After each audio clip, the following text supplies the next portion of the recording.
Hello and welcome back to the One Shot Show where GMs go to level up. Here is our release roadmap across the next few weeks and months. So this is actually the fourth episode we're recording in this batch. I think we're going to record it. We're going to release it in the fourth week of this batch, which means the week after you're going to get the first episode of a New Year's batch of episodes. By the time this is going out as well, we will have, I think about a week ago, we'll have released our latest bonus episode, which means it'll be 4 weeks until the next one thereafter. And then coming into Q3 and beyond, we're looking to add a battle pass.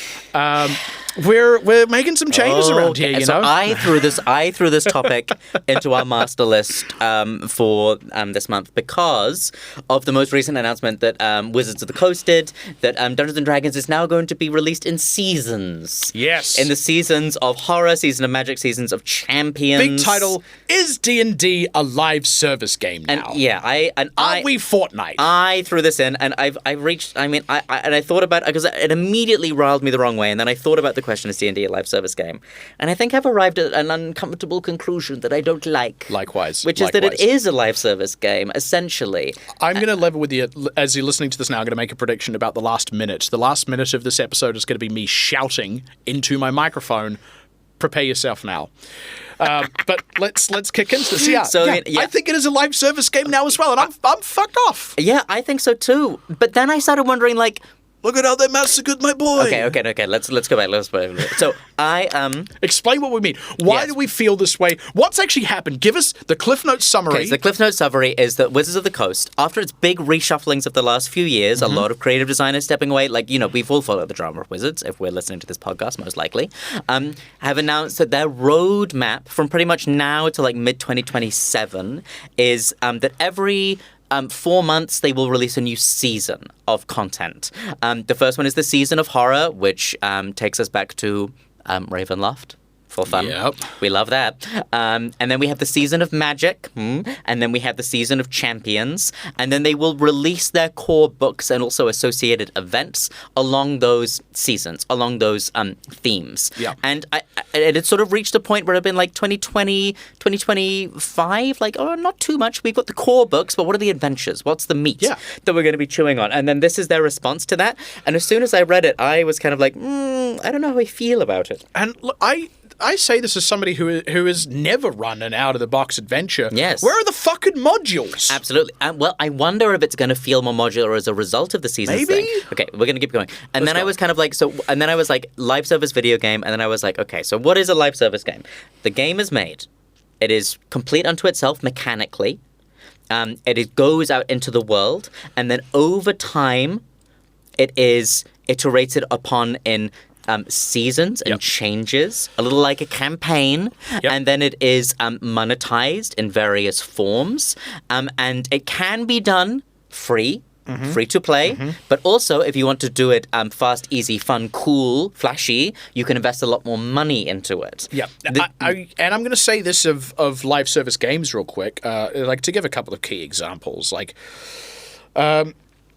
League of Legends, however you feel about it, was one of the big turning points in this. It was radical at the time that it was free. Yeah. And you can play that game and never spend a single dollar, and in my honest opinion, have a perfectly adequate experience. The only downside is you will be playing, if you do that, you will be playing League of Legends. But that's fine. We've all been there. We go to rehab, we work on these things. I'm 400 days sober now. No, it's longer than that, actually. It's been a really long time since I ever touched League of Legends. But I still credit it for that, and that you can just play it for free. Yeah.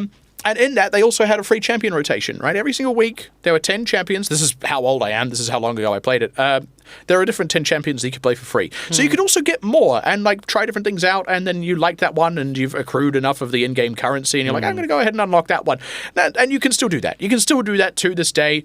It has one of the quote-unquote friendlier free-to-play models of any live service game. But it is still a live service game. Now, other companies took that model and they damn well ran with it. So now when we think about a live service game, we think about, the EA Battle Pass. The sense of accomplishment for spending $50 extra or whatever the fuck it was EA said that one time. A sense of pride and accomplishment. God, it was so ridiculous. we quibble with games that have DLC. I hate the term DLC. Back in my day, we called them expansion packs. And there are certain games where I would still think of it as an expansion pack. The Civilization series, they call it DLC, but it's an expansion pack. That's what it does functionally to the game, right? Yeah.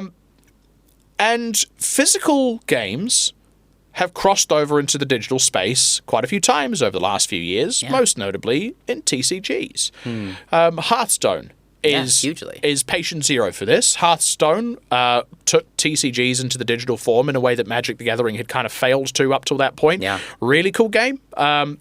Hearthstone, again, was it, compared to physical TCGs, was very kind in terms of monetization. Compared to other video games, felt pretty close to the live service model. And it has seasons. It has new sets that get released. There's a couple every year. There's formats where certain sets rotate in and out of being acceptable play. And that's fine. That's just a conceit of the genre, and it's a conceit that actually married up really well with the... I say it's a conceit of the genre as in of TCGs. It married up really well with the live service model. It made a video game possible, where I don't think it would have been possible 10 years earlier. Yeah. But now I think more physical games are looking at that and going, hey, what if we could do that? Could we also make that crossover? And this is what got me in the announcement. It's digital first. Yeah. Everything is digital first. Like all of those books, like sometimes almost like a month or more earlier than the physical release, you'll be able to, based upon your tier of subscription to D&D Beyond. And that was the thing that was kind of like, this is where it feels more insidious to me. So it's interesting. Are you anything like me where you were really frustrated at the total lack of digital to physical integration that even 5th edition had? 5th edition came out in 2014. Absolutely. The internet was not fucking new. Before... And they had D&D Beyond. And before D&D Beyond was, like, owned by Wizard, they were advocating hard to go, like, if you buy the book, what's the deal? I think Theros had, like, a 50% off deal if you bought the physical book, what it would be online. And you're sort of like, why wouldn't Wizards of the Coast have their own equivalent platform where if you buy a physical book, it also comes with a digital download code? When I buy vinyl records, because I'm a cunt, they also come with a digital download code most of the time. Now, I don't bother with the digital these days because, honestly, the reason I've gone back to vinyl is because I paid for a whole bunch of music back in iTunes that I don't have access to anymore, because when you pay for media on the internet, you don't own that. You own the right to listen to it. Yeah. It's a whole thing. DRM, terrible.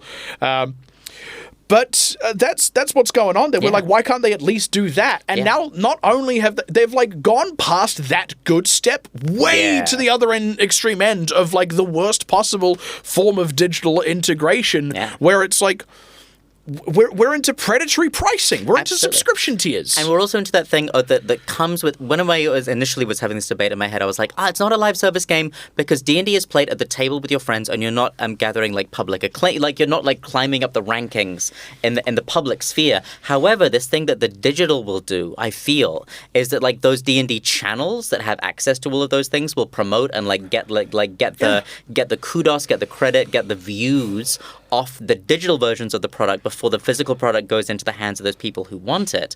And so I was kind of like, so that digital acclaim, that feeling of like, how did you get that skin? How did you get all of these, like this cool loot will still exist, but it'll exist in our social media threads as opposed to existing within the game world itself. It feels like they're trying to do that thing of turning the D&D game world, which used to just be here around a table, and making sure that it feels like it is bigger and it no longer feels like digital integration for the purpose of convenience, right? Like, digital integration is great because what if they publish errata and, previously there was no way to send that errata out to everyone who'd ever bought a physical player's handbook, whereas if it's digital, you can just update the digital one. You can put out... Look, some people are going to miss that announcement. Oh, well. Some people were going to miss that there was errata in the first place back in the day when it would have to go out through magazines or even early internet, right? Yeah. Now, I don't know. The fact that it's digital first... really bothers me. And there's a lot of things that have bothered me about D&D over the years, like Dungeons and Dragons, not tabletop RPGs as a whole, because tabletop RPGs as a whole have actually... There are so many that do really cool things with digital integration. Cool. There are some that are entirely reliant on being able to play with digital aids, and I think that's fine. I think it can be to their credit if it is integrated from the get-go. This doesn't feel like that at all. This feels like trying to push people into a certain thing that's going to make them more money. But I think it's going to go bad. I think it's I going to don't go think it will horribly work. wrong. I don't think it will work either. What's your theory for why it won't work? The impossible problem. Yeah. I was wondering if you come back to this Go argument. listen to our goddamn bonus episode of The Impossible Problem, because we've already gone into so much of this. There are two main things that I see as being a problem here. First, the failure of TSR and why that went wrong. I won't go into the gory details, but essentially they tried to publish too much. They tried to put too much out, right? I think this is going to fail because it's too much. They're trying to push too much stuff out.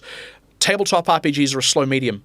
The cadence of TTRPGs is not 3 months long. If they release a new race, if they release a book with a new race, a new playable character race, it doesn't get added to my game until I start a new campaign where I can integrate that race into the setting. That's just how it works. Yeah, that might be years. Yeah, and like the thing that D&D, the Wizards can't control is the cadence of your game table. And we've spoken a lot about the idea of like the classic D&D game is long and it's multifaceted and like it rolls through all of these different things. I feel like, This is where TSR kind of fell short. So one of the reasons TSR, Tactical Standard Rules, the people who originally, the company that originally owns D&D, Gary Gygax back in the day and all of that cohort, modules used to be modular. They used to be very short. They used to be drag and drop, and the average campaign structure was you'd sort of string a bunch of modules together, and TSR went, well, modules are fantastically popular. They also had some problems with like how ownership shares and profit sharing worked on those modules. That's a whole separate thing. But at the end of the day, they were trying to push out too many modules. So even at a time where a module would get released and you may in fact even be able to use it within 6 months, shall we say, they were releasing too many. Too many for any number of people to realistically actually put in their games, so people stopped bothering to buy them. D&D now is played on an even slower time scale than back then, and this is the other axis upon which I think it is going to fail, is why would I buy to get it 2 weeks early? That doesn't make any sense to me. You know who is going to buy? It is the mindless force behind the impossible problem. Again, we talked about this in the bonus episode. Dungeons & Dragons, I think, has a significantly sized audience of people who spend a lot of money on the game that do not play Dungeons & Dragons. Now, I believe that Wizards of the Coast are going to, with this digital-first model and subscription tiers, make a fuckload of money out of those people. Fuckloads. Because they were buying every book, and they bought every book because they weren't playing. They weren't actually playing a campaign. They weren't playing in games, because if they were, there would have been no need to buy 70% of the books that came out on release, right? You would never bother with that. Even now, I don't own all the books, right? They're going to go into those subscription tiers, and then Wizards of the Coast are going to go, oh my god, look at how huge our audience is. Look at how much money we're making. But no one's going to be playing their fucking game. That's the problem. This entire business model is starting to be catered more and more to the people who are not actually players. They may be customers, but they are not players. And your game does not exist without people playing it. That's the problem. Now, Patty, I gave up on 5th edition a long time ago, and at the time, I spoke about it with people I knew. And you know what did it for me? It was when they changed the length, they changed the age range on different species, on different races.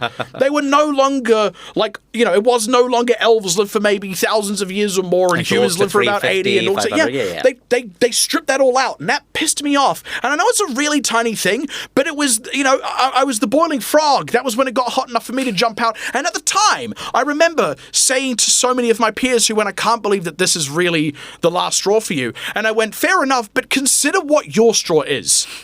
Consider right now, in this moment, what they would have to change for you to give up on Dungeons & Dragons 5th edition. And in the interceding years, all of them also have. And it was a different thing for every single one of them. And I think this is going to be it for a massive number of people. Maybe not enough to truly, you know, bring, and I'm not one of those doomsayers that's like, the whole thing's gone to the dogs, D&D is dead. It's not, right? The second biggest role-playing game right now is Pathfinder 2nd edition, and its sales are 1/10 of Dungeons & Dragons 5th edition. It is well above and beyond everyone else in the market, and always will be. But it's so damaging to the hobby because D&D is the pipeline, and if no one's fucking playing the most accessible tabletop RPG, but it's got tons of customers, then how are those new people going to come into the hobby and find these other games and expand it. A rising tide lifts all boats, but we're draining the ocean right now. We're not doing ourselves any favors. I'm so frustrated by this decision on a very fundamental level, as you may have been able to tell. It was promised, and here we go. I think it was more like 2 minutes as opposed to the final minute. Do you have any ranting and raving you want to get out of your system? Not particularly. It was mostly that it really spiked something in me when I saw it announced, and it feels like what you're talking about there. It feels like a movement away of the joy of playing the game at the table, toward something that feels more insidious. But I would also say at the same time, they tried with things like Project Sigil, like with their digital version, which felt like they're maybe going for the Hearthstone of online D&D play, and that didn't work. People didn't want it. Like, it didn't go there. I think that there is a worthwhile talking point that we can't do now, but maybe for another time, which would be like, what might engender us back to that system, because I don't feel, because this is not it. No. This drives me further from the system. And also, it drives me further from the system, and also, like, they can try and get me to pay for it, but also, like, your designers released this beautiful Unearthed Arcana, then I can work, like, eventually, I don't need to pay for it, and it'll be about resisting the need from from players who really want it. And it's like, you don't need it. You don't have to buy into the only you own this philosophy that they're trying to promote with this sort of stuff. You can, they probably don't like, but like one person in your friendship group can own it and share it with everyone else, and they can bring it to the table.